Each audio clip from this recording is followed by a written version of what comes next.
Time now to continue our off-season check-ins here on Crusader TV. I'm Taylor Medak, and I'm pleased to be joined by Crusaders GM, new General Manager Kyle Chase. Kyle, first of all, just talk about becoming the new GM of this team and leading this group into next season. Well, thanks, Taylor. First of all, thanks for doing this for us. It's fantastic what you and Adam did last week, and yeah, it's been something that I've wanted to do for a while now and thought I'm capable of, and time permitting, it's been great to do it thus far, and it's we've got a fantastic group coming back to the organization, from the players right down to the coaching staff, and we're excited to get the season rolling, and we've rolled up our sleeves and we've put ourselves to work. All right, well, yeah, you got right to work. You carded 6 players, some guys that had experience last year, and then a few guys that will be coming in, getting their first taste of junior A hockey. Just off the bat, off those guys, pretty exciting to bring a good group in. Well, we are excited to bring a group like that in that we had put on CHA cards on June 1st, and we're extremely excited. We're excited from Ryan Anderson. Played some games with us last year in the playoffs and a regular season, and he was fantastic. And Coltrane Wilson, it's almost as though he was part of our team last year. He played a lot with us. We were banged up on the back end a lot, and Coltrane did a fantastic job as well. And then we got Jacob Thomas on the backside, and we got Devin McAndrew's younger brother. I hate saying that because I hate to be referred to as who's younger brother. But Devin McAndrew's younger brother Quentin, and he's a fantastic player. It brings a lot of size to us and a lot of mobility for a big guy, and that energy and that physicality that we're going to need. So we got those guys that are coming in. We're extremely excited for.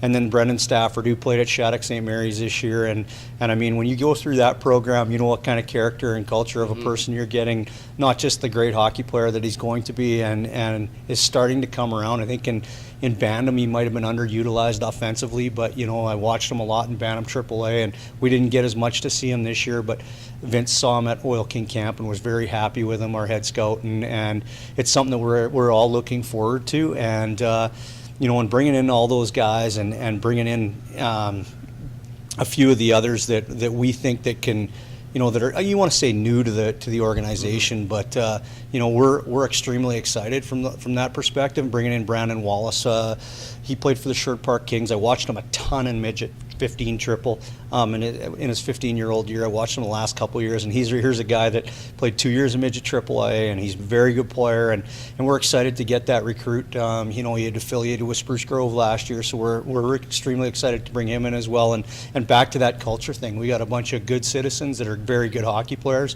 and if not all of them are very good in the classroom, which is huge as well.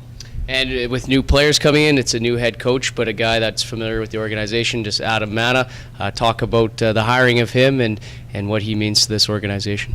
Well, it's interesting that you use the word familiar, because that's exactly what it is. I mean, we're familiar with Adam's work habits as well as Sean Bell as the associate coach, and Adam put a ton of time and effort in last year, whether it was timeless hours on video, being at the rink, has a good relationship with the players, the great rapport with the older guys that we're bringing back that are very, that are going to be a very big part of our hockey team going forward. And yeah, we're going to be a little bit younger, but we're also, the guys that we're bringing back, and we're always looking to make deals, we're excited right now. I mean, everyone says, well, you're getting younger. Well, every year you get a little bit younger because, you lose some guys, but we're still, we have 6 20-year-olds right now, and we're trying to make moves to get better right now. I'm not amiss to say that we're trying to get better. That's what we're trying to do, and we're trying to do it all the time, and my phone's blowing up because I'm trying to find the next player to come in, and shame on me, I guess, for trying to get better, but that is where we're at, Taylor, and we want to win, and that's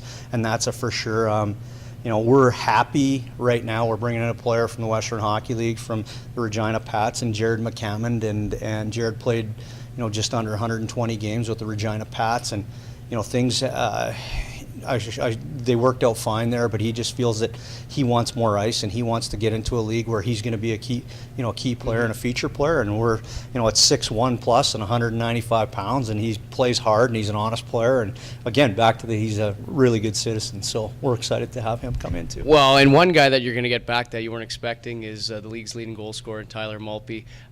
Just talk about having him once again, and hopefully trying to make another run at not only cracking 40, but getting to 50 maybe. Well, and the goals aren't as important this year for me from Tyler's perspective. I mean, he's going to get 40 goals just the way he plays, and he's going to get his 40 this year.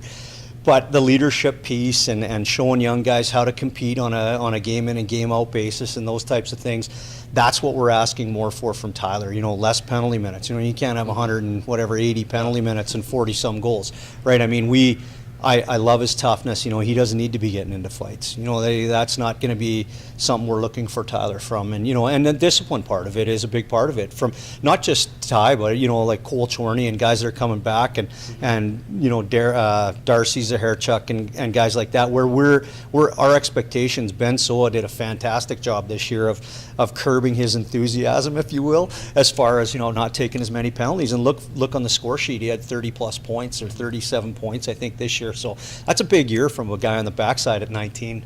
So right now, getting ready for camp, you're just trying to bring in as much bodies as you can to create the competition and create those battles for spots on this team, essentially. We are, and the irony is we're putting calls out right now, and we're following up on young men that we've invited back to our main camp that we're putting calls out tonight. We have a meeting here, and we're going to get involved as far as hands-on. I mean, I'm going to be calling the families and the players and talking to them tonight about coming in and stepping in to camp and ready to play. So we're having fitness testing for some of our guys, our return players, and a lot of our feature guys that are currently at our camp right now. And we're going to have I shouldn't say our camp. We're currently that are signed players with us and stuff. So going back to that is we're having some fitness testing and truthfully, the accountability this year's training, from a training perspective, has changed substantially.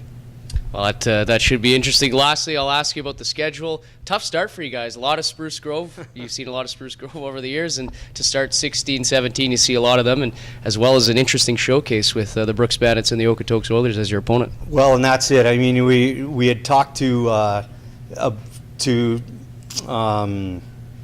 the league about having a game, pre-showcase game with Spruce Grove, and it's was going to be at the Sherwood Park Arena. That's still up in the air. The Wednesday before the showcase, and when you talk about that and having that on the Wednesday prior to the showcase, and then you've got your Thursday game against Brooks, or I think it is, and then Saturday against Okotoks, who are always 1-2 in the South, or close to it. I mean, Camrose is in there too, but they're always right up there at the top of the standings.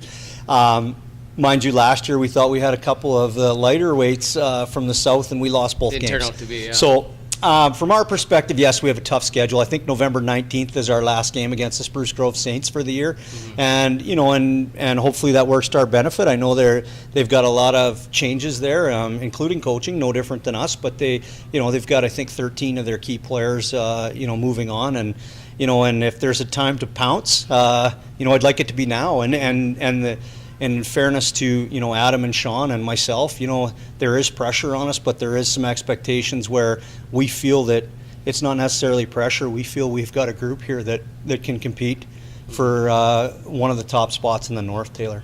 Well, it should be exciting, and it's already a couple months away, and we can't wait to get to it. Kyle, thanks a lot for joining us here on Crusaders TV, and stay tuned. Keep your eye on Crusaders TV for off-season check-ins throughout the summer.